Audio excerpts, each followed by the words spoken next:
This is Optimal Startup Daily, episode 316. It's Not Always About the Benjamins, by Tonya Stumphauzer with budgetsaresexy.com. And I am Dan. Welcome to Optimal Startup Daily, where I read to you every single day, including weekends and holidays, from some of the very best blogs on entrepreneurship that we can find.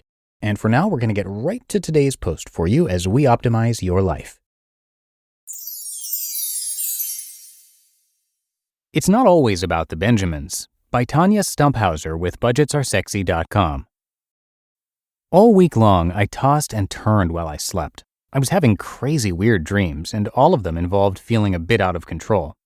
In one very strange dream, I was sentenced, by whom I have no idea, to sleep in a car.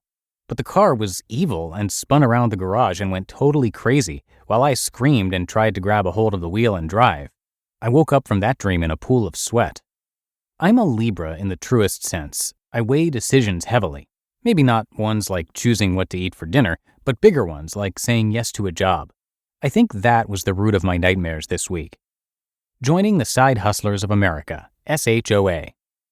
In case you don't know me from my blog, I'm a freelance video editor. I started freelancing in 2008 after I was laid off from my full-time job of 8 years.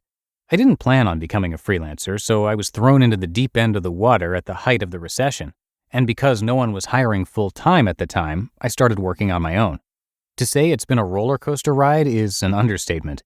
I was not even remotely prepared emotionally and financially to become a freelancer, so I learned everything by trial and error, mostly error. As most freelancers can attest to, work has a tendency to ebb and flow. So in 2013, I joined the ranks of Side Hustlers of America, SHOA. I did everything from earning income from my blog, to coaching beach volleyball, to being an extra on game shows, to personal assistant work for my good friend, i.e. cleaning his disgusting toilet. Hey, whatever man, it helped pay the bills. No job was beneath me, but what made them ideal is that they were flexible. Whenever I got totally slammed with freelance work, I could easily not clean my friend's apartment or move my volleyball lessons around. A couple of months ago, I decided I would start looking for full-time work again. At the same time, I decided to expand my search for new freelance clients and projects as well. I've just been relying on one client for 90% of my work, so if anything were to go south, I'd be screwed. In the midst of my search, a contact for a job I applied for last summer appeared in my inbox, asking me to send an updated resume because they were looking to hire someone. I excitedly emailed him back right away, and within 5 minutes he called me and asked me if I would like to come in for an interview. Weighing the pros and cons. The position is for a part-time job at a local programming-type place, and one immediate pro was that it was located about 3 blocks from my house at the high school. I met the team, and they were all really cool and nice, and we chatted for a long time. I felt really good about how the interview went, and felt strongly they would hire me. The other pros are that it is somewhat flexible, meaning I could work around my other work, and that in this position I could wear many hats, so if I wanted to get more experience in other areas of production, I could. The major con, however, is that it pays $16 an hour. And what is that after taxes? 11-ish? I don't want to give away my hourly or day rate as a video editor, but it's much, much more. I've been doing this for over 20 years. It's not their fault. It's just a very local, lower-budget production type place. Also, I don't always know my freelance video schedule ahead of time. As much as I wish that were different, that's never going to change. So if I'm scheduled at the part-time place and something comes up for my main gig and I say no one too many times, then my main client will eventually go elsewhere. As predicted, I was offered the job, but needed time to think about it to weigh the pros and cons. I even asked for opinions from those both inside and outside my industry. Interestingly enough, those outside said, "Yeah, take it," and those inside said, "No way." But deep down, I already knew what my heart and gut were telling me. Don't undervalue yourself. In late 2012, I wrote a post on my blog which was almost like a mission statement for myself, that I would focus on big rock projects. I wanted to fill the majority of my time with as many bigger, interesting, and better paying jobs as humanly possible, and when and if I had a little downtime, I could do some small rock projects, like coaching volleyball.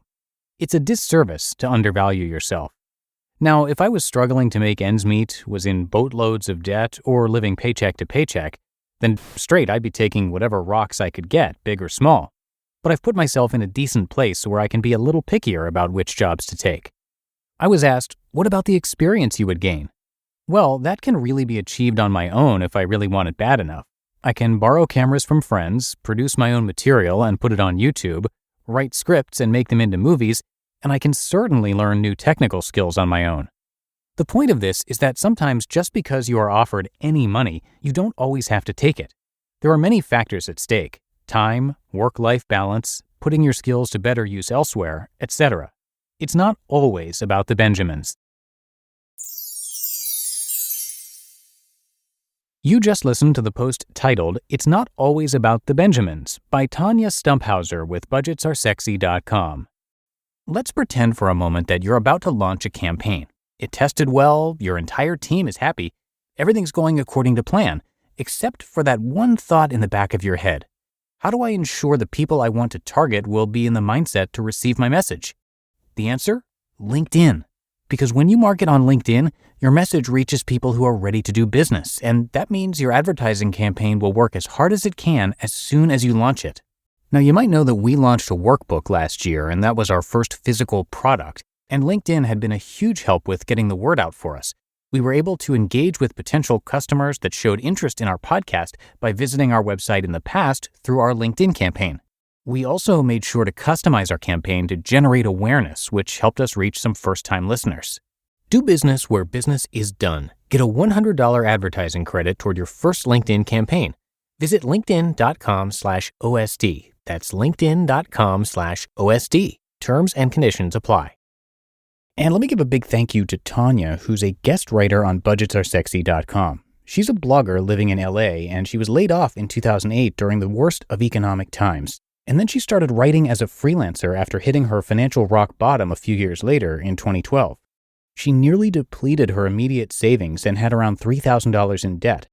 These days, she is freelancing as a video editor, producer, and writer, and you can come by budgetandthebeach.com to check out her financial blog, or Tonya-Stumphauzer.com to see her portfolio and more from her. And of course, thank you as well to Joel of Budgets Are Sexy for continuing to let us share the work from his site. But that's going to do it for today. Hope you have a great rest of your day, and thanks, of course, for being a subscriber to the show and for listening all the way through. And I'll see you back here tomorrow, where your optimal life awaits.